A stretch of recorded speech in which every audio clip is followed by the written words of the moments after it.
नमस्ते मित्रों, मेरा नाम उमेश है और मैं एक शराबी हूँ। हाय उमेश भाई। Hi everybody. भगवान की असीम कृपा है, आप लोगों का साथ, निरंतर मीटिंग और फेलोशिप की ताकत, जिस वजह से मैं शराब के जहरीले गुण से दूर हूँ और एक संतुलित जीवन एक दिन के आधार पर जीने की कोशिश करता हूँ। मित्रों, अल्कोहलिक एनोनिमस में लगभग 17 से 18 साल का रॉक बॉटम अल्कोहलिज्म झेल के आता है और शराब के वजह से जिंदगी दर बदर हो चुकी, सब कुछ खो चुका था।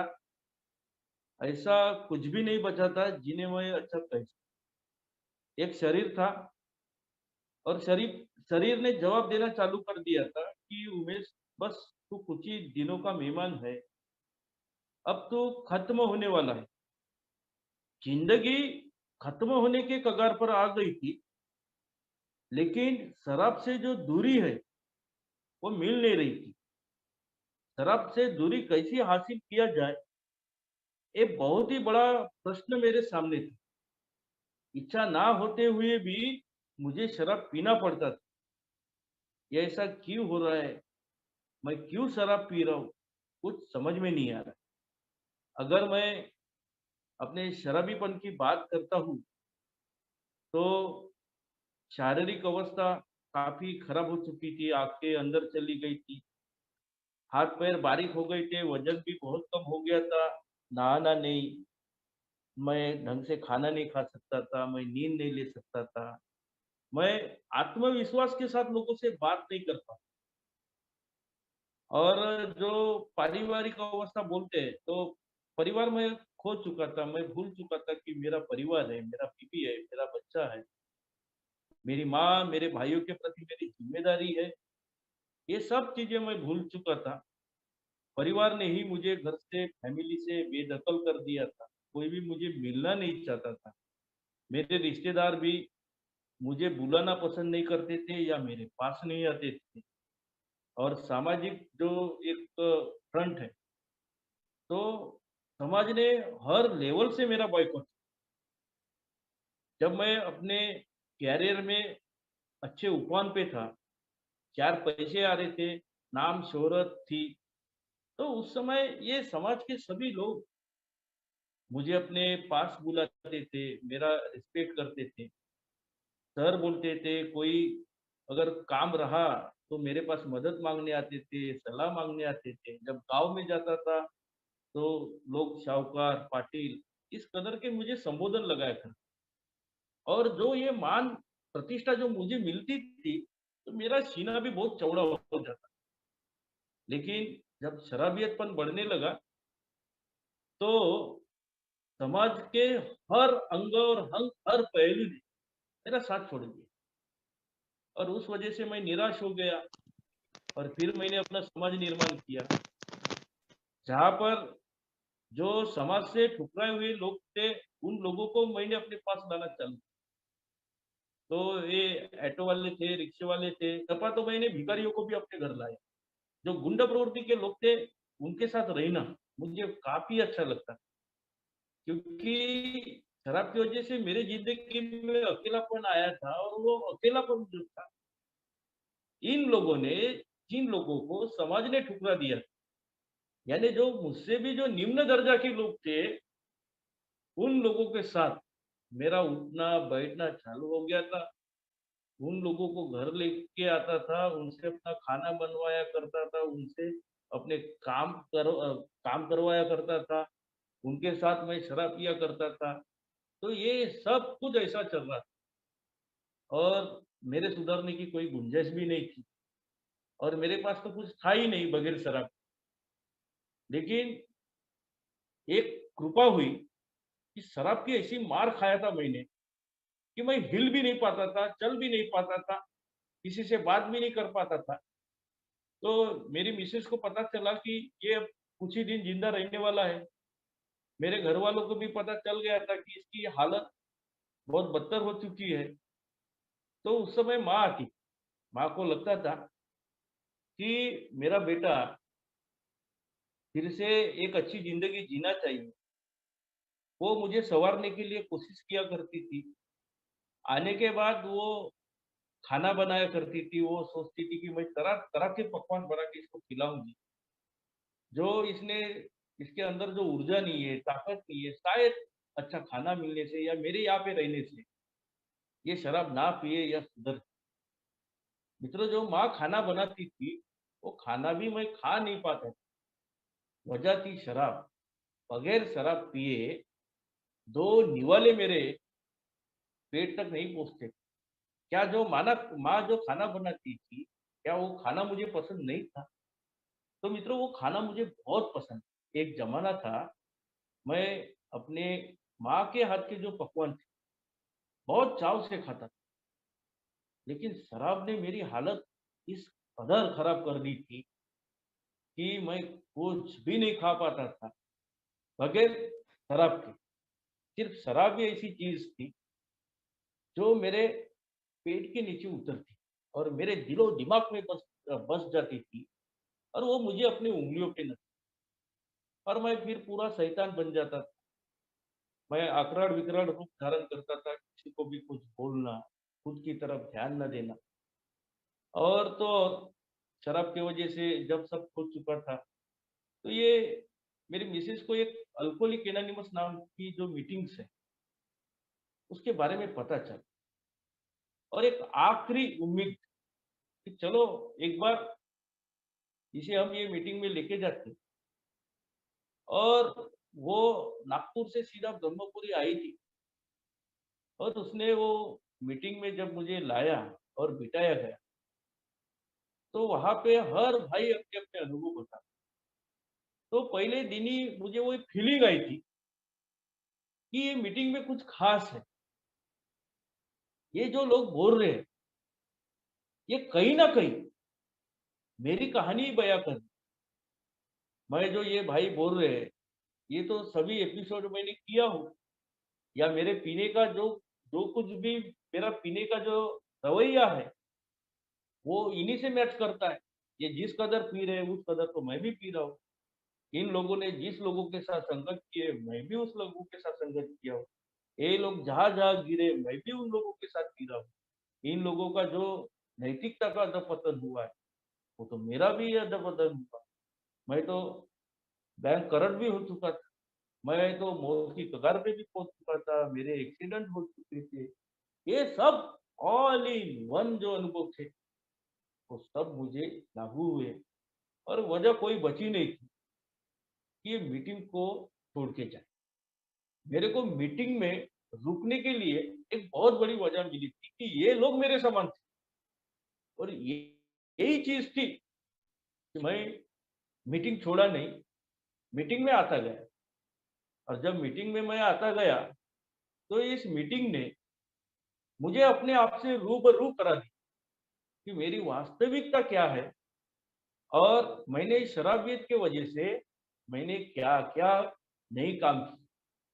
तो मैं जब अपने गत आयुष्य में झाँकने की कोशिश करता हूँ, अपने अनुभव के माध्यम से, तो मैं एक अच्छी फैमिली से बिलॉन्ग करता था। मेरे पिताजी जो थे, वो शिक्षक थे और काफ़ी ओवरॉल अच्छी मेरे पिताजी की भी इनकम अच्छी थी। एक सरकारी स्कूल में अध्यापक होने की वजह से अच्छा नाम था। मैं पढ़ाई में होशियार था। मेरी सभी ज़िम्मेदारी जो थी, मैं अच्छे से निभाता था और पिताजी ने भी मुझे कोई चीज़ की कमी नहीं की। उनको भी बहुत आशाएँ थी कि ये एक ना एक दिन बहुत बड़ा आदमी बनेगा, हमारे घर का नाम रोशन करेगा। पिताजी ने उम्मीदें बाँधना चालू कर दिया था और मैं एक अति उत्साही बन चुका था। मेरा एक ओवर कॉन्फिडेंस जो था कि नहीं, अब पिताजी तो एक्सपेक्टेशन कर रहे हैं, तो मैं तो कुछ ना कुछ बनूँगा ही और उस दिशा में मैं हमेशा प्रयास करता रहा। तो मैं पढ़ाई में अच्छा था, खेल-कूद में अव्वल था, सब चीज़ें मुझे मिलने लगी, लेकिन मेरा आत्मविश्वास बढ़ने लगा। जहाँ पे मुझे नाकामयाबी मिलती, तो मुझे गुस्सा आता था, मुझे डर भी लगने लगता था और यही मेरा कैरेक्टर डिफेक्ट्स होता। आगे चल के मेरे लिए बहुत खतरनाक साबित। तो मैं बताना चाहूँगा कि सब कुछ अच्छा चल रहा था, बहुत अच्छी फैमिली थी हमारी, घर में बाकी 3 भाई थे, मुझसे छोटे थे, वो भी बहुत अच्छे थे। सब कुछ अच्छा चल रहा था, लेकिन एक वो काला दिन, वो दिन मैं नहीं भूल पाऊँगा। और आज जो मैं शेयरिंग कर रहा हूँ, तो वो भी दिन मेरे लिए अपने आप में एक बहुत यानी बड़ा बहुत ही एक काला ही दिन मैं कहूँगा, वो वही दिन है, आज ही का दिन, 30 मार्च, यानी आज का दिन मंगलवार का दिन था, 30 मार्च 1999। सवेरे का समय था, हम सब लोग सोए थे और अचानक पिताजी की तबीयत खराब। पिताजी के सीने में दर्द होने लगा और पिताजी उठे और पिताजी बोलने लगे कि मुझे सीने में दर्द हो रहा है। माँ उठी, मेरे भाई उठे और फिर पिताजी को वो जो पीड़ा थी, सीने में जो दर्द हो रहा था, वो असह्य होने लगा। तो हमने बाजू वाले के यहाँ डोरबेल बजाई और वो मदद के लिए फट से दौड़ पड़े और उन्होंने तुरंत हॉस्पिटल लेके, और हॉस्पिटल ले जाने के बाद मैं घर में ही था, मेरा छोटा वाला भाई गया था और गाड़ी से गए थे। हॉस्पिटल से जब वो वापस आए, पिताजी भी उनके साथ वापस जो फर्स्ट एड करके जो प्राइमरी इलाज जो वो डॉक्टर ने वहाँ पे किया, इंजेक्शन दिया, मेडिसिन दिया और वो घर आए। लेकिन मेरे मन में मालूम नहीं मित्रों, उस दिन अलग ही एक उलझन थी। मैं खुद घबराया हुआ था, टूटा हुआ था, चाहे ये मेरा सिक्स सेंस कहिए उस दिन। मुझे ऐसा एहसास हो रहा था कि बहुत बड़ी आपदा आने वाली है। पिताजी आए, इधर-उधर टहले थोड़ी देर और अचानक वो काला अध्याय जो मेरी ज़िंदगी में वो तारीख मैं नहीं भूलूँगा, वो 30 मार्च 1999, पिताजी को एक बहुत बड़ा एक अटैक आया। पूरा परिवार हम मदद के लिए दौड़े, हाथ-पैर वो उनके जो है, वो हाथ-पैर को हम वहाँ पे सहला रहे थे। बाजू से मदद आई, फिर एम्बुलेंस बुलाया गया, डॉक्टर को बुलाया गया। एक साथ सभी लोग मदद करने के लिए दौड़े थे। लेकिन भगवान को ये मंज़ूर नहीं था और जो मेरे पिताजी का जो जीवन बस यहीं तक था। डॉक्टर ने उन्हें मृत घोषित कर दिया। मानो हमारी ज़िंदगी में एक दुखों का एक पहाड़ गिर गया। एक हँसता-खिलता परिवार, एक हँसता-खिलता परिवार जो था, पल में बिखर गया। सब दुःख में बदल गए, हम रोने लगे। माँ का जो दर्द था, रोना था, बिल्कुल ही हम बर्दाश्त नहीं कर सकते थे। हम बहुत छोटी उम्र में थे, मैं तब तब 12वीं क्लास में था और पिताजी के देहांत की वजह से मैं पेपर पे भी कॉन्संट्रेट नहीं कर पाया था। वो चीज़ जो थी मेरे दिमाग से ही नहीं निकल रही थी। मैं हमेशा भगवान को कोसता था कि ये भगवान ने हमारे साथ अच्छा नहीं किया, कि एक अच्छे परिवार था, सब कुछ अच्छा था और खुशियाँ मिलने के बजाय भगवान ने हमारी सारी खुशियाँ ही छीन ली। पिताजी के जाने के बाद वो जो वहाँ के जो स्कूल के कर्मचारी थे, जो संस्थापक वगैरह जो थे, उन्होंने एक हौसला दिलाया कि हम अनुकंपा बेस पे आपके बच्चों को ड्यूटी पे रखेंगे। माँ को पेंशन मिलना चालू हो गया और माँ कठिन अवस्था में हम सभी भाइयों को सँभालने लगे। अब मैं घर का बड़ा था, अब ये मेरा फर्ज था कि मैं अपने परिवार वालों का ध्यान रखूँ, मेरे भाइयों का ध्यान रखूँ, मेरी माँ का ध्यान। लेकिन मैं पूरा डर चुका था कि मैं ज़िंदगी में अब कभी खड़ा नहीं हो पाऊँगा।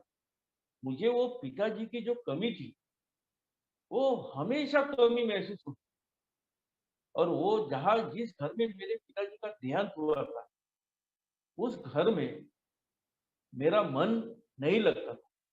बार-बार वही याद आती थी, वही नज़ारा मेरे आँखों के सामने वो दिखता था और फिर मैंने कि जो ज़मीन है, वो खेती-बाड़ी करूँगा, साथ में अपनी पढ़ाई करूँगा और एक अच्छा ज़िंदगी जीऊँगा या अपने परिवार के काम आऊँगा और मैं अपने भाइयों को, माँ को वहाँ पे छोड़ के मैं इधर चला आया।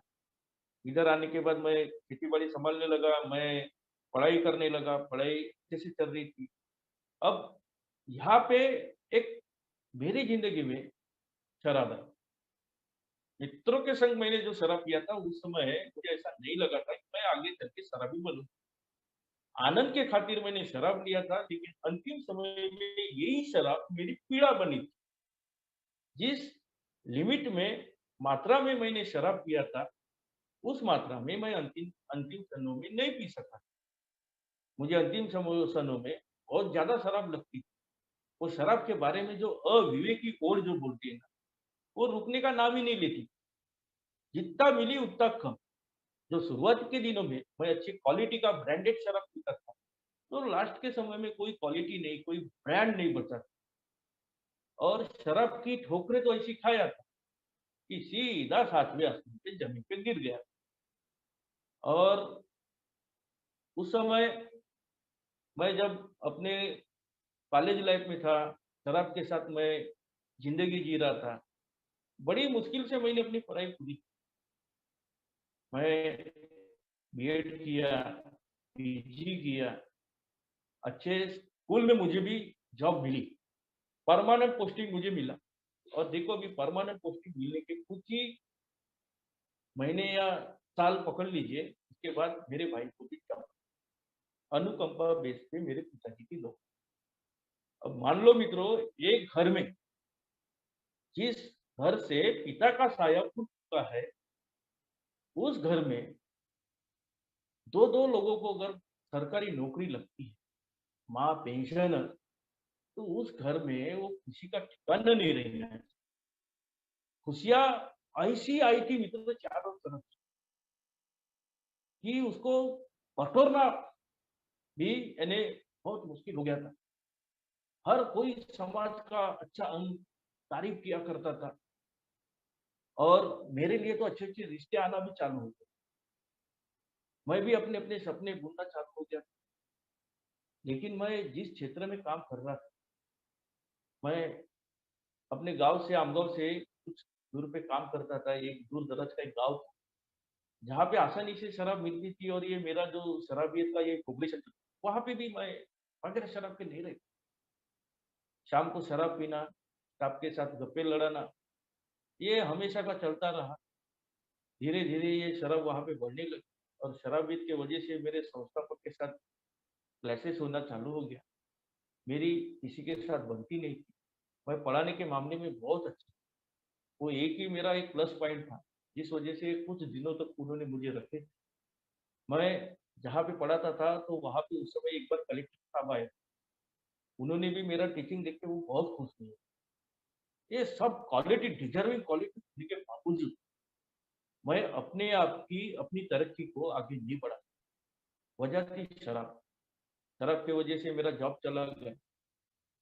मुझे वहाँ से टर्मिनेट किया गया और ये टर्मिनेट होने के बाद मैं ब्लेमिंग नेचर था मेरा।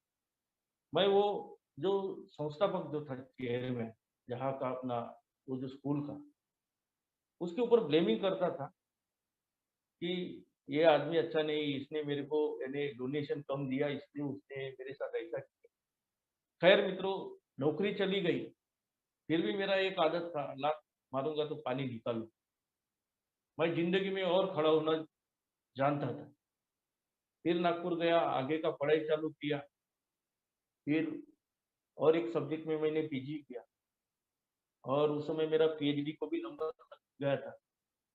अब मित्रों, मेरे सामने मेरा फ्यूचर खड़ा था सामने, एक बहुत ब्राइट फ्यूचर जिसे एक प्राध्यापक नाम का जो बोलते हैं ना टैग, वो सब मुझे सामने दिखाई दे रहा। और साथ ही साथ उस समय मैंने शादी करने के बाद मैं अच्छे-अच्छे कॉलेजेस में पार्ट टाइम जॉब करना, क्लासेस क्लासेस में भी मैं जो ट्यूशन क्लासेस थी, अच्छी रेप्यूटेड नामचीन क्लासेस में पढ़ाना, तो ओवरऑल पैसों का इनकम और ये जब पैसा आने लगा, तो मेरा शराब पीना बढ़ने लगा। मैं अच्छे लोगों के साथ शराब पीता था, डॉक्टर, एमआर, इंजीनियर, लॉयर, वकील, व्यवसायी, ये समाज के जो क्वालिटियर लोग, कार से जाना, शान से पीना, शान से आना, घर की सभी ज़रूरतें मैं शुरुआत के दिनों में पूरी करता। मेरी बीवी हमेशा मुझे एक वार्निंग साइन करती थी कि आपका पीना बढ़ रहा है और आपके पीने की वजह से हमको परेशानी हो रही है। तो मैं अपनी शराब को जस्टिफाई करता कि तू नहीं समझती, तुझे नहीं समझता।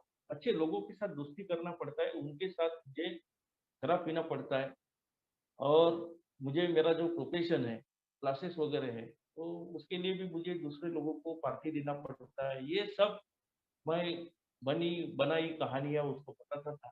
मन-गढ़ंत शराब को जस्टिफाई करता और ये धीरे-धीरे बढ़ता गया और शराब की वजह से मेरे घर में झगड़े होने। अब यहाँ से मेरी ज़िंदगी का जो ट्रेजेडी बोलूँ, वो ट्रेजेडी चालू। शराब इस कदर हावी हो गई, फिर से मेरे जॉब छूटने लगे, मेरा रेपुटेशन खराब होने लगा। कई दफ़ा मुझे लगता था कि शराब की वजह से अब मेरे सामाजिक लेवल पे परिणाम पड़ रहा है, मेरे व्यवसायिक क्षेत्र पे परिणाम पड़ रहा है, मेरा नाम, पद, प्रतिष्ठा खराब हो रही है। तो मैं अपने आप को सँभालने लगा कि नहीं अभी अपने को सुधरना चाहिए और मैं प्रयास करता था। ऐसा नहीं कि मैंने प्रयास नहीं, मैं शराब को रोकता था। 2 महीना 3 महीना हो गया, तो मैं ये डींगे भी बहुत अच्छी देता था मोहल्ले वालों को, देखो मैंने शराब को छोड़ा। मैं शराब मेरे जो दोस्त थे शराबी, उन लोगों के साथ जाता था लेकिन शराब नहीं पीता। मैं बोलता था देखो मैंने शराब छोड़ दिया। शराब को छोड़ना मेरे बाएँ हाथ का खेल है और सब के सब मन के ऊपर डिपेंड था। मन से शराब छोड़ी जा सकती है, ये मेरी धारणा बनी थी। 4 महीने 5 महीने बीतने के बाद, वो बोलते हैं ना कुत्ते की दूध टेढ़ी तो टेढ़ी, तो ये अक्सर मेरे साथ होता था। ऐसा एक पल आता था, खुशी या गम का, जिस पल की वजह से मुझे शराब पीना पड़ा और पीने के बाद मैं उसको फिर से जस्टिफिकेशन करता बीवी के सामने कि मैंने क्यों शराब, या फिर अगर 2 महीना 4 महीना शराब मैंने नहीं भी पिया या फिर एक आध दिन ऐसे ही मज़े की खातिर चलो ना अभी इतने दिन हो गए, मैंने नहीं पिया तो आज पी लेता हूँ, फिर से पीना चालू कर देता था। और एक बार मैंने शराब मेरे मुँह को लग गई, तो मित्रों वो रुकने का नाम ही नहीं लेती।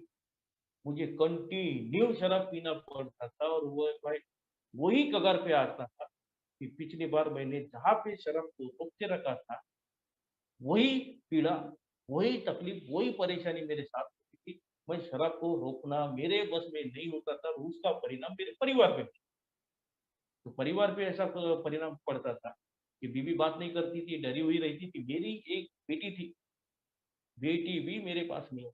मैं उनकी ज़िम्मेदारी पूरी नहीं कर पाता था। मैं झूठ बोलता था मेरी माँ से कि बेटे का फीस भरना है, घरवालों का भाड़ा देना है। मेरी माँ अपने पेंशन के जो पैसे थे, वो मुझे भेजती थी, जिससे मैं शराब पीता था, कुछ पैसे से अपना घर चलाया करता था। तो ये ऐसी पीड़ा जब हुई और वो पल आया कि ये छोटी-छोटी ज़िम्मेदारी भी मैं पूरी करने नहीं लगा। तो फिर उस समय मेरा ब्लेमिंग नेचर दिखा।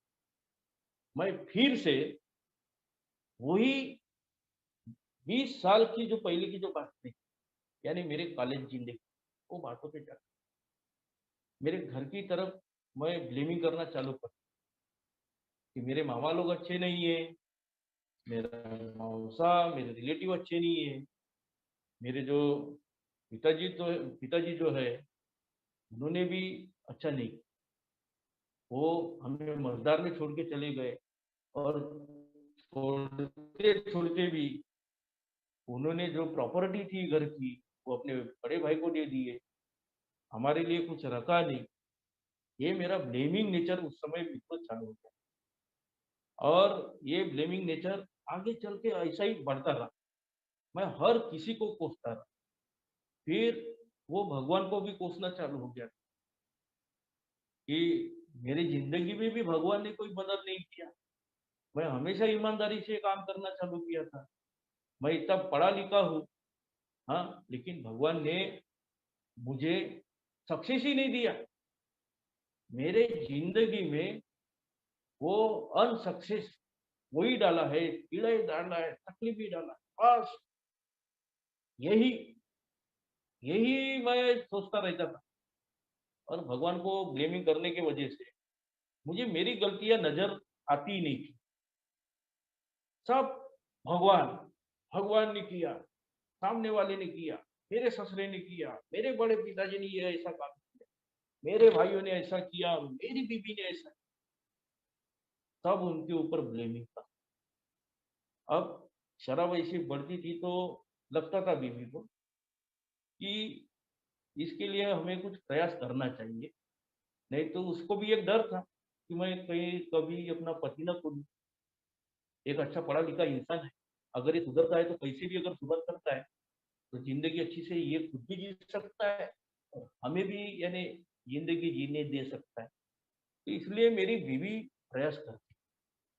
अब वो मुझे शराब रोकने के लिए या किसी ने कुछ बाहर का किया है, ये सब जाँच करने के लिए वो मुझे आबा-बाबा के पास लेके जाती थी, गुरुद्वारे में लेके जाती थी, दरगाह में लेके जाती थी, बाहर गाँव में भी लेके गई, बाहर राज्यों में लेके गई, पानी की तरह पैसा बहाया मैंने, इस शराब को रोकने के लिए और एक अच्छा हम ज़िंदगी जिएँगे, इसलिए उसने बहुत कोशिश किया, लेकिन हमें निराशा ही हाथ लगी। एक मौका ऐसा आया था कि मैं हमेशा अपने पिताजी को और जो मेरे पूर्वज थे, उन लोगों को गाली-गलौज करता। तो एक बाबा जी जो जो थे, वो बाबा जी ने बोले कि हाँ, ये जो उमेश है, इसके ऊपर काल सर्प नाम का दोष है और ये पिछले जन्म का एक पाप होता है और साथ ही साथ इसे पितृदोष भी है। अब ये पितृदोष जैसे ये शब्द निकला, घर जैसे ही गए वैसे ही मेरी गुरु ने बोला कि उसने बाबा ने पितृदोष बोल दिया और पितृदोष जो होता है, जो अपने पिता को कोसता है, जो पिताजी को गाली देता है, उन्हीं लोगों को, तो वो उसकी भी धारणा बन गई अब कि इसको पितृदोषी है, कालसर्प भी है, साढ़े साती भी है। अरे मेरा ज़िंदगी 2008 से कंटिन्यू 2015-16 लग गया, लेकिन वो ट्रैक पे ही नहीं आया था। ये साढ़े साती और पितृदोष नहीं और कालसर्प नहीं तो क्या है? बीवी भी वो बाबा की बात मानने लगी। बाबा ने बोल दिया, नासिक के त्र्यंबकेश्वर मंदिर में जा पूजा करना पड़ेगा। सब परिवार वाले राज़ी हो गए। सब वो तामझाम करके वो उन्होंने वो विधि जो है, विधि-विधान के साथ पूरी किए, पैसा बहाए, लेकिन कोई परिणाम हासिल नहीं हुआ। मैं ना तो खुद सुधरा, ना मेरी शराब रुकी, ना मुझे अच्छा काम-धंधा मिला और ना ही मेरे वो जो पितृदोष, काल सर्प जो बोलते हैं वो भी दूर नहीं।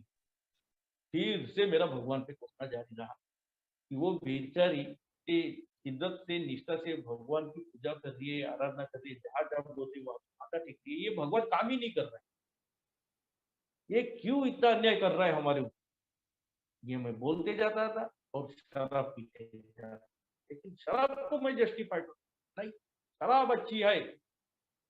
ये सब ऊपर वाले ने मेरा ऐसा यानी तकदीर बनाया कि जिस कदर मुझे शराब पीना, ये ऐसा मेरा नेचर हुआ। अब यहाँ पे हर बार मेरी ज़िंदगी में बहुत सारी निराशा आई थी, कुछ भी आशा नहीं बची। ज़िंदगी की कुछ ही सांसें बची हुई थी और उस समय जब मैं ए में आया, तो यहाँ पे भी भगवान, भगवान दिख रहा था।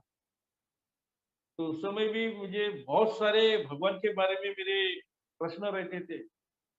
यार यहाँ पे भी भगवान ने पिटा फिर से दोबारा मेरी ज़िंदगी में भगवान लौट आया, यही मैं सोचने लगा। लेकिन एक अच्छी चीज़ थी, जो मैंने पहले ही अपनी शेयरिंग की शुरुआत में बोला था कि ये मीटिंग छोड़ने की मेरे लिए कोई वजह नहीं। ये मीटिंग मेरे को अच्छा लगने लगा, जिस वजह से मैं यहाँ पे था और मीटिंग में था, इसलिए ये धीरे-धीरे जो भगवान की जो संकल्प बनाए, वो समझने लगे। बहुत समय लगा मित्रों ये भगवान को जानने के लिए।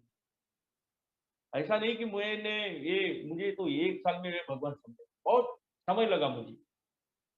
धीरे धीरे भगवान क्या होता है ये समझना शुरू हुआ। तो अब देखो मैं यहाँ पे भी बहुत ही लालची किस्म का ही इंसान हूँ। मैं फिर वो जब भगवान मैं समझना चालू हुआ तो मैं ये सोचने लगा कि यार ये भगवान ने ये अल्कोहलिक एनोनिमस का जो मैसेज है मुझे 2008 में क्यों नहीं दिया? अगर 2008 में दिया होता तो मेरे गवर्नमेंट जॉब में जो बच्चे होते। चलो खैर एक आध गवर्नमेंट जॉब जाने के बाद के अंदर ये भगवान ने मुझे संदेश दिया होता तो मेरे प्राइवेट जॉब बच्चे होते, मेरा प्राइवेट इंस्टीट्यूशन जो था, जो अच्छा फला-फूला था, वो बचा होता।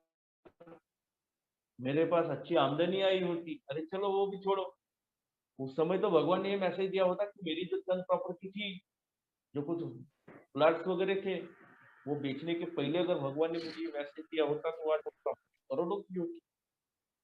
इतना मेरे लिए ऐसा लेट क्यों किया कि फिर से ये में आने के बाद भी मेरा भगवान को पूछना बंद नहीं हुआ था।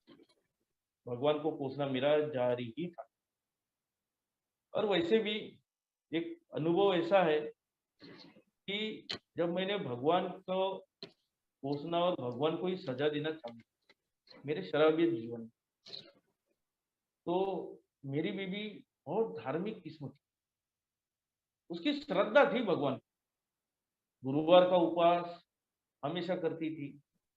मेरे सुधरने के लिए वो सुबह शाम मन्नतें मांगना, उपवास करना, उसको श्रद्धा सुमन से उपासना करना ये जारी थी। और मेरे शराब पीने के बाद भी वो उसका इसी तरह का रवैया दिखता था। तो मैं अपनी शराबियत को बचाने के लिए वो भगवान के ऊपर ब्लेम करता। अब भगवान के ऊपर ब्लेम करने के बाद बीबी को गुस्सा आता था। मैं जो भगवान की जो प्रतिमाएं थी, वो दिया वगैरह, कैंडल वगैरह, वो वहाँ का जो पॉट वगैरह रहता था, वो फेंक देता था। और मेरा बीबी बोलता था, तुम जो ये कर रहे हो, भगवान तुमको इसकी सजा जरूर देगी। और मित्रों भगवान ने बहुत बड़ी सजा दिया था मुझे। जिंदगी का अकेलापन, शराबियत, पद, प्रतिष्ठा, नाम सब बर्बाद कर दिया था। मैं अकेला पड़ गया था। वो जो उसकी बातें थी, जो बीबी ने बोला था ना, मुझे ए में आने के बाद याद आया कि जिस भगवान को मैंने कोसा था, गाली गलौज किया था, जिसकी अवहेलना किया था, उस भगवान ने अपना फैसला सुनाया। उस भगवान ने मुझे सजा दी। ये मुझे अल्कोहलिक एनोनिमस में आने के बाद पता चला। लेकिन मैं और ये भी सोचता था कि भगवान ने मेरी जिंदगी में काम ही नहीं किया। देखो, हमेशा भगवान मेरी जिंदगी में देरी ही करता है। कुछ भी अच्छी चीजें मेरी जिंदगी में देता ही नहीं मेरी जीवन में। लेकिन मैं जब अपनी शराबी जिंदगी में झाँक के देखता हूँ, तो क्या उस समय भगवान का अस्तित्व नहीं था क्या? तो मित्रों, उस समय भी भगवान का अस्तित्व था। लेकिन मैं भगवान का अस्तित्व अस्तित्व जो था, वो पहचान नहीं पाता। मैं शराब पीता, भूल रहता था। कई दफ़ा मैं जीना जो रहता है, सीढ़ियाँ जिसे बोलते हैं हम, वहाँ से पैर फिसल के गिर जाता था। मुझे बड़ी चोट नहीं लगती। मैं पलंग से एक दफ़ा गिरा। मैं एक दफ़ा राजस्थान में फुटपाथ पे ऐसे ही लावारिस की तरह सोया हुआ था।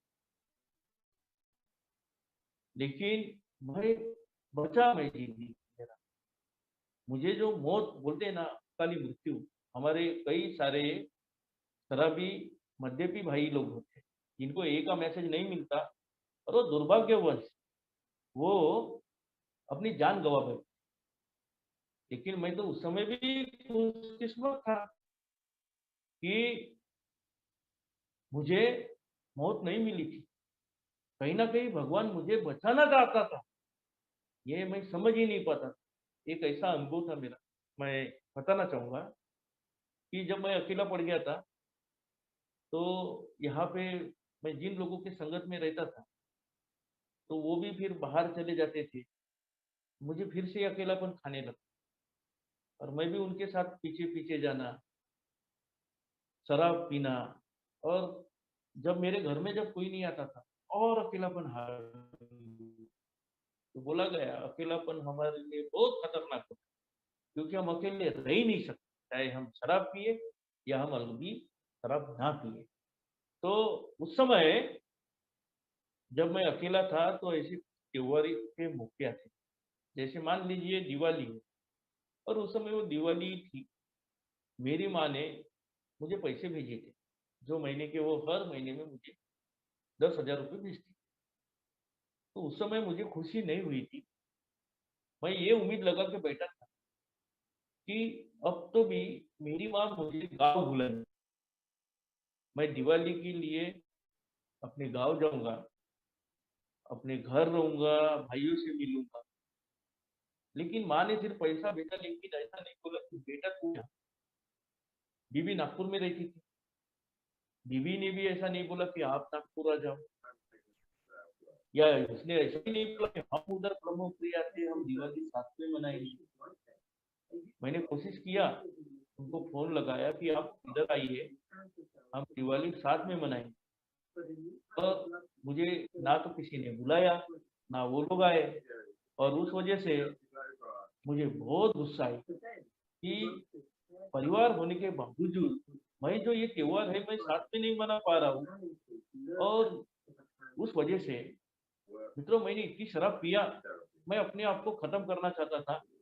मैंने लगभग ये जो देसी की शराब बोलते हैं, मैं देसी की शराब आखिरी के दिनों में मैं वहाँ तक मेरा नैतिकता का अधःपतन हो गया था। तो थैला भर के जो बोलते हैं ना शराब, उसमें 20-25 बॉटलें होंगी। मुझे ऐसे मिनटों-मिनटों में शराब पीता था। मैं मानो ये ज़िंदगी मुझे जीना ही नहीं था, खत्म कर देना था खुद। तो वो शराब मैं ज़हर के माफ़ पी रहा था।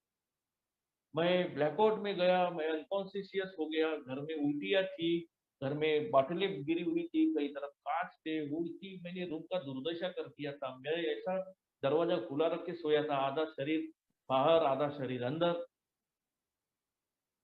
मुझे पक्का था, मैं मरने वाला था। लेकिन भगवान ने इतना होने के बावजूद मुझे बचाया। मैं कोमा में नहीं गया, मैं उठा, मेरे अंदर जान नहीं थी, मुझे हॉस्पिटल लेके गए। हॉस्पिटल से फिर मैं घर आया, फिर मैं सुधरा। यानी भगवान ने मेरे लिए काम किया था। भगवान ने मेरा ज़िंदगी बचाया था। भगवान ने मुझे मरने नहीं दिया था। तो अब मित्रों कहानी आगे बढ़ती गई। ए में आने के बाद ये चीज़ों का एहसास जो था, ये धीरे-धीरे होने लगा। अब जैसे-तैसे 1 साल होने के बाद जब ग्रैटिट्यूड आया, तो ग्रैटिट्यूड के समय हम ईश्वर का आभार मानते हैं। ईश्वर का आभार मानना जारी रहा और फिर उस दिन से मैं ईश्वर को तराशने लगा कि वाक़ई में ईश्वर जो है, वो है क्या? हर कोई सभासद बोलता है कि एक का मीटिंग में ईश्वर का वास। अब मित्रों, मैं उस हमारे अल्कोहलिक एनोनिमस के मीटिंग में जो ईश्वर नाम का जो शब्द था, उस ईश्वर का कहाँ पे वास है, ये ढूँढने लगा और धीरे-धीरे मुझे ईश्वर की जो संकल्पना है, ईश्वर का जो वास है, वो समझने लगा कि ईश्वर तो अल्कोहलिक एनोनिमस में बसता है। ईश्वर तो वही है, जो किसी भाई की शेयरिंग से निकलता है। ईश्वर तो वही है, किसी भाई की चोरी से निकलता है। ईश्वर तो वही है, तो कोई नम्रता, शांति जो वहाँ पे अप्लाई कर जो भी अच्छा लग रहा है, जो भी अच्छी चीज़ है, वही ईश्वर है। ये धीरे-धीरे समझ में आई और वही चीज़ मुझे अपने अंदर लाना है, तो मैं ईश्वर को पहचान पाऊँ। ये चीज़ें मित्रों मुझे धीरे-धीरे समझ में आने अब आगे बढ़ता गया और वहाँ पे मुझे अब ज़रूरत पड़ी थी स्पॉन्सर। तो मैंने स्पॉन्सर लिया। धीरे-धीरे ईश्वर का जो अस्तित्व है वो समझने लगा। लेकिन महत्वपूर्ण बात तब है कि जब स्पॉन्सर के साथ मैंने काम किया, तो जो 3 पर्टिनेंट आइडियाज़ जो बताए, 3 समर्पक संकल्पना जिसे हम कहते हैं कि मैं शराबी था, मैंने अपने जीवन का प्रबंधन नहीं किया था, ये मुझे मानना पड़ेगा। कि ये हमेशा देखो कि ब्लेमिंग नेचर जो था कि मैं अपनी ज़िंदगी को सँवार ही नहीं सका था।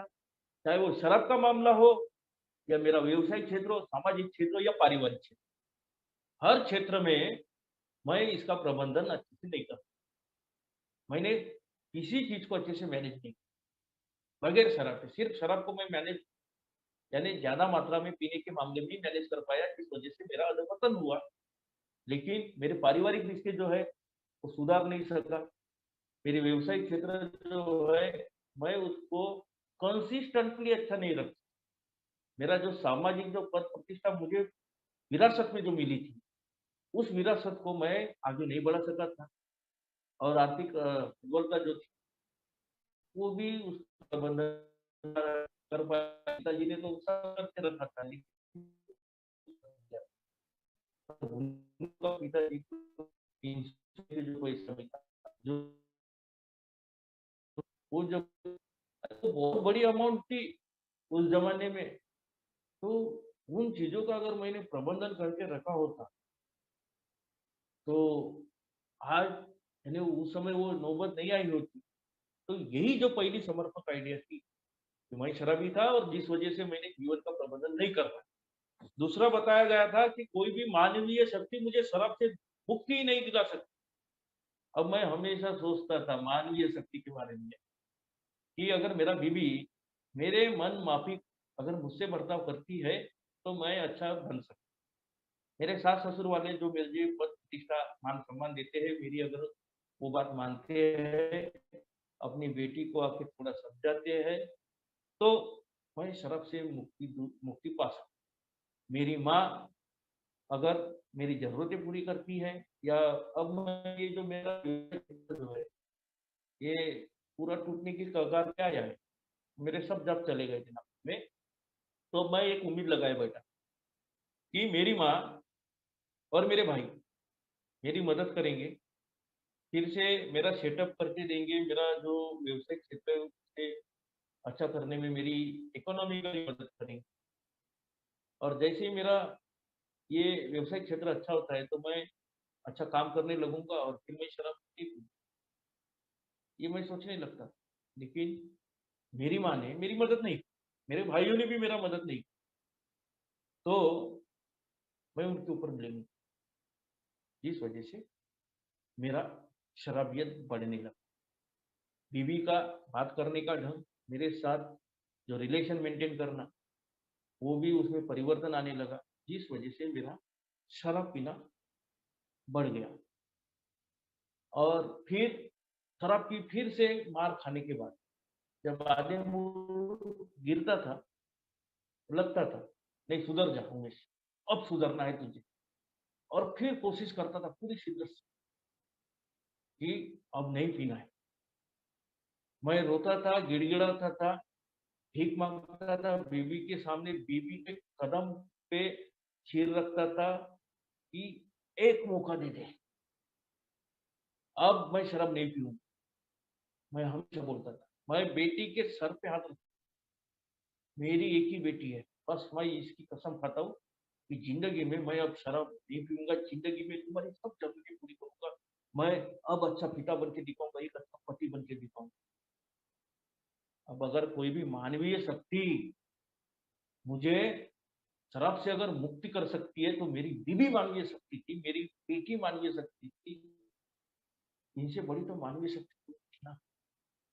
तो फिर मुझे तो आसानी से शराब से दूर होना चाहिए था ना। लेकिन मित्रों, ये मानवीय शक्ति जो थी ना, ये भी मुझे शराब से मुक्ति नहीं कर सकती थी। ये था मेरा दूसरी समर्पक आइडिया जो बोलते हैं संकल्प करना। ये मुझे मानना ज़रूरी है कि मुझे मानवीय शक्ति शराब से दूर नहीं कर सकती। कोई भी ए मेंबर भी होगा या कोई भी व्यक्ति होगा, अपना कोई भी शराबी भाई, वो मुझे इससे बाहर नहीं निकाल सकता। शायद हो सकता है, शराब से तो दूरी मिल सकती है। मैं ए में आने के बाद एक ए मेंबर के अनुभव के माध्यम से, उसके फ़ॉलो-अप से, उसके मदद की वजह से मैं शराब से दूर तो हो जाऊँगा। लेकिन मेरे जो शराबियत नाम की जो बीमारी है, तो इजम बोला गया, क्या इस इजम से मुझे मुक्ति मिल सकती है? कतई नहीं। और जो तीसरा जो पार्ट था, सिर्फ और सिर्फ भगवान कर सकता है कि ये जो तीसरी समर्पक संकल्पना जो ये भगवान कर सकता है कि मेरे शराब से मुझे दूरी भगवान दिला सकता है।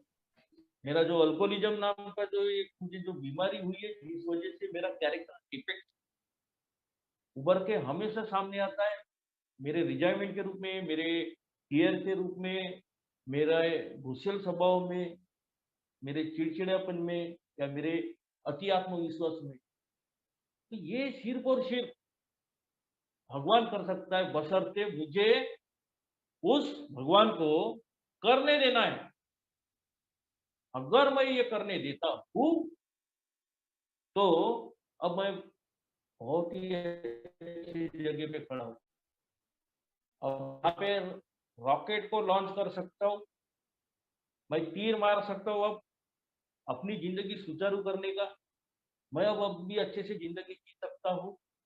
ये जो काम है मैं ये कर सकता हूँ। अब इस चीज़ में भगवान कभी देर नहीं। अब यहाँ पे धीरे-धीरे अब मुझे समझ में आ रहा है कि गॉड इज़ नेवर लेट। भगवान कभी देर नहीं करता। अगर हम भगवान को सही में मौका दें कि ये कर सकता है और सिर्फ भगवान कर सकता है, दूसरा कोई नहीं कर सकता। जो चीज़ें मेरे परिवार नहीं कर सकता, जो कोई सामाजिक वो आदमी जो था, जो कर सकता था, वो मेरा माना हुआ ईश्वर वो ही कर सकता था, अगर मैं उस भगवान को पूरी शिद्दत से करने दूँ तो। और फिर मित्रों, यहाँ पे जब मेरा जो गुस्सा था, गुस्से के ऊपर काम करना, तो मैं बताना चाहूँगा, भाई के ऊपर बहुत गुना थी। मैं सोचता था, मेरी नौकरी जाने के बाद भी अनुकंपा पे जो नौकरी मिली थी मेरी, अब मैंने तो इसके ऊपर बहुत सारा एहसान किया। अब इतना एहसान किया, तो उसकी भरपाई करके इसे कुछ मेरे तरफ ध्यान देना चाहिए, मेरे परिवार की तरफ ध्यान देना चाहिए। लेकिन ये अपनी ज़िंदगी में खुश रहता है, इसलिए मेरा ब्लेमिंग नेचर है उसके ऊपर चालू हुआ था। मैं बहुत गुस्सा करता था, इतना गुस्सा आता था मुझे उसको जैसे भी देखता था।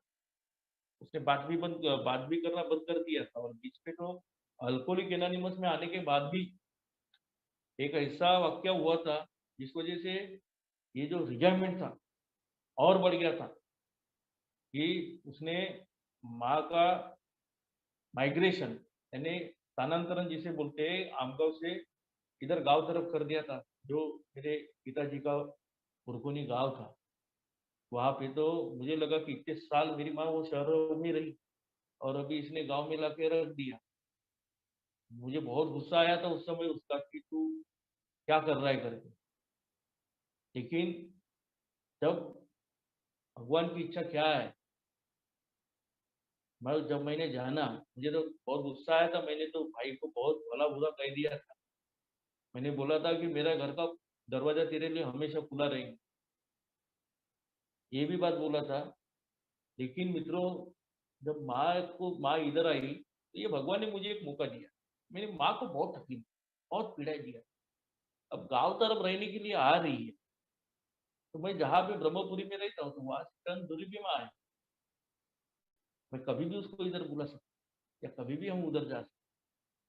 और कई दफ़ा तो माँ इधर ही रहती ज़्यादा। तो ये भगवान ने मुझे एक मौका, अवसर प्रदान किया कि जो मैंने हानि पहुँचाया वो मेरी माँ को, जो आर्थिक तकलीफ़ें, पीड़ाएँ दिया हूँ, अब मुझे अमेंड करना, अब मुझे उसकी भरपाई करना है।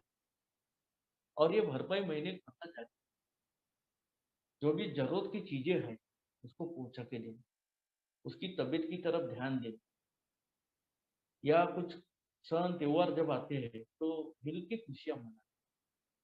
दूर रह के भी वो पास का जो एहसास बोलते हैं ना,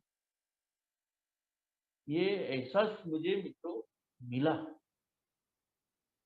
दवाखाने में लेके गया, पिछली बार माँ की तबीयत बहुत खराब हो गई थी।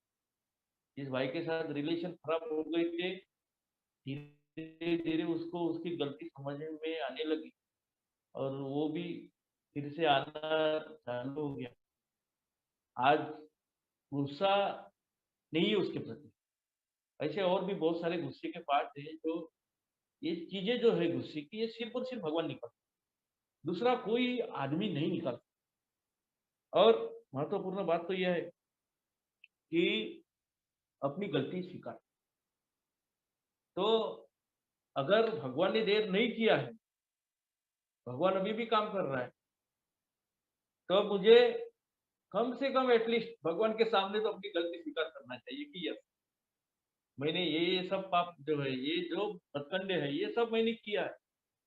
अगर मैं भगवान के सामने गलती एक्सेप्ट करता हूँ, तो मेरा आत्मविश्वास बढ़ जाए।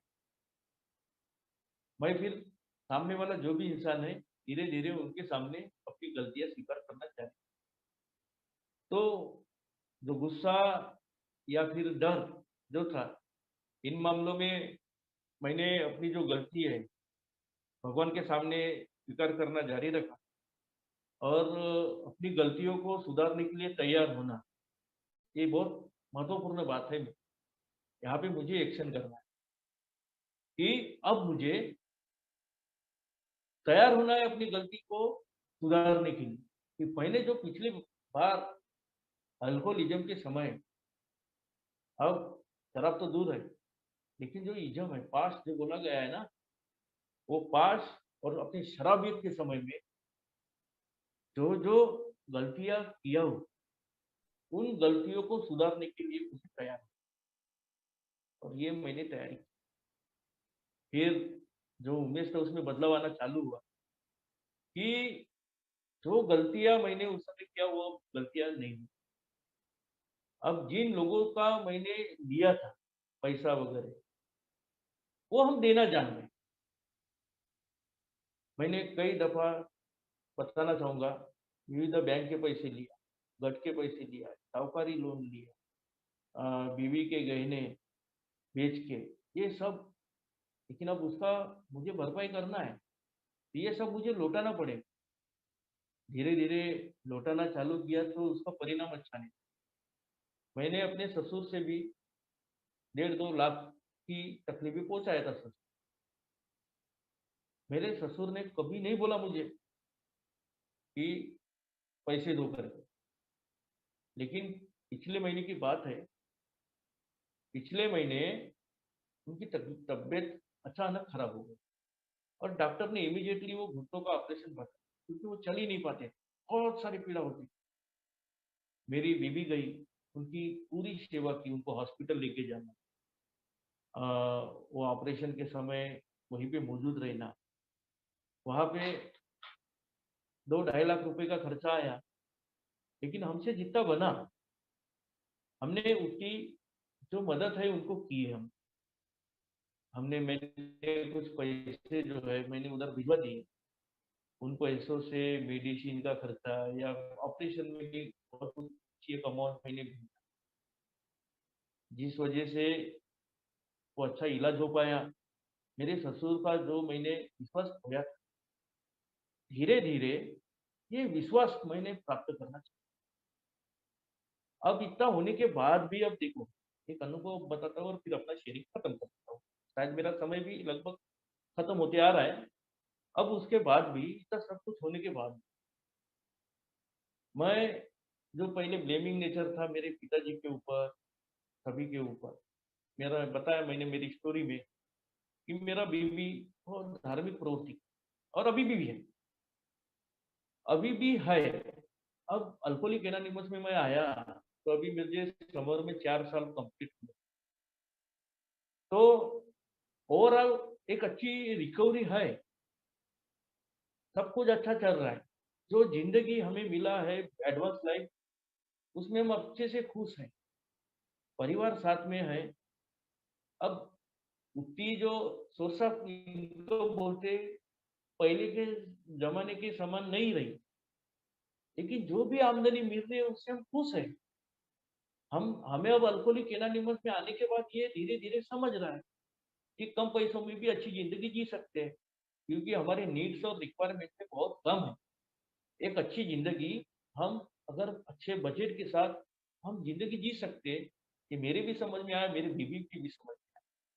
लेकिन जब मेरी बीवी बाकी मेरे रिलेटिव को दिखती है या मेरे भाइयों के परिवार वालों को दिखती है, तो उसे कहीं न कहीं ये ऐसा लगने लगता है कि तुम जो ब्लेमिंग करते हो ना अपने पिताजी के ऊपर, जो किया करते थे पहले, तो उस वजह से पिताजी आपके ऊपर बहुत नाराज़ हैं। 10 दिन पहले की बात है ये, उसने ये एपिसोड निकाला कि पिताजी बहुत नाराज़ हैं। अभी उनका जो डेथ एनिवर्सरी है, पुण्यतिथि जिसे हम कहते हैं, अगर आप उसके पुण्यतिथि पे घर में एक छोटा-सा प्रोग्राम रखते हो और वहाँ पे आप पूजा-पाठ करते हो, तो ये बहुत अच्छा होगा। शायद हो सकता है वो रूठे हो आपसे। देखो, मेरी बीवी की धारणा, अब ये जो चीज़ें बोली, कहीं न कहीं मेरे दिल को लगी भी।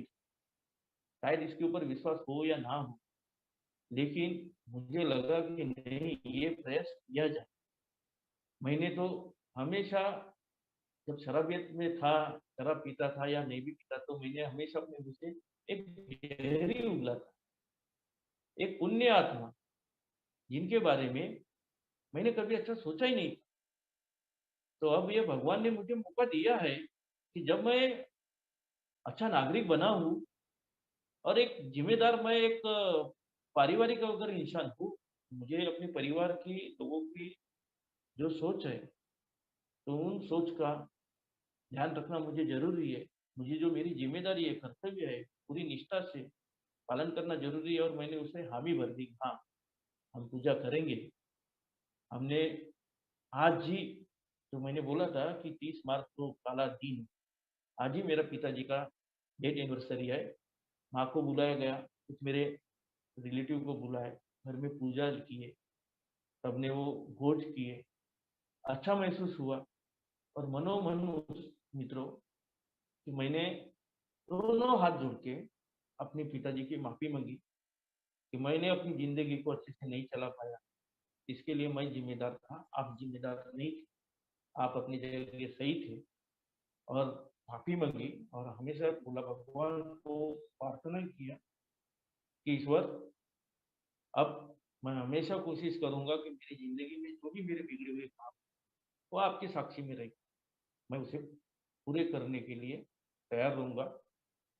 उसके लिए आपके साथ का मुझे हमेशा आपका साथ मुझे हमेशा मिलना चाहिए।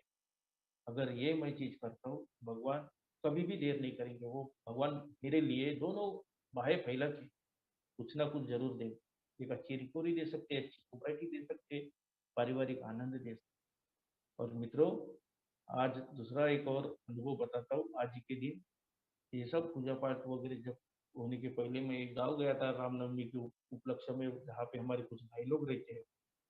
तो उन लोगों को एक फ़ॉलो-अप के तौर पे जब मैं गया, तो उस गाँव में हम वहाँ के ग्रामीण लोगों को मिले और मैंने वहाँ पे समय था, तो ये अल्कोहलिक एनोनिमस का जो ये प्रोग्राम है, उन लोगों को बताया।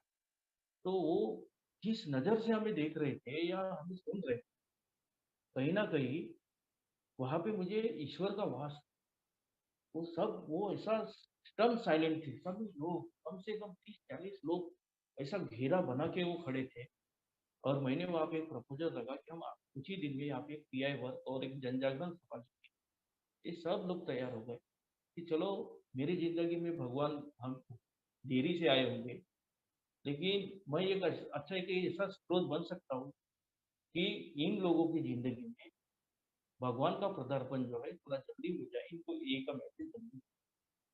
तो मैं भगवान का अस्तित्व समझने का कोशिश करता हूँ। देर आए दुरुस्त आए, ज़िंदगी बची है, भगवान को मानना ज़रूरी है। भगवान कभी देर नहीं करते, इसके ऊपर मेरी अटूट श्रद्धा है। जब सही समय आता है तो भगवान हमारी मदद ज़रूर करता है। तो once again thank you so much Pioneer group, आप सभी ने बहुत पैशन से मुझे सुना और मुझे अपना अनुभव रखने के लिए इस विषय पर मुझे मौका मिला, इसलिए पायनियर ग्रुप का बहुत-बहुत धन्यवाद। Thank you so much all of you. Thank you.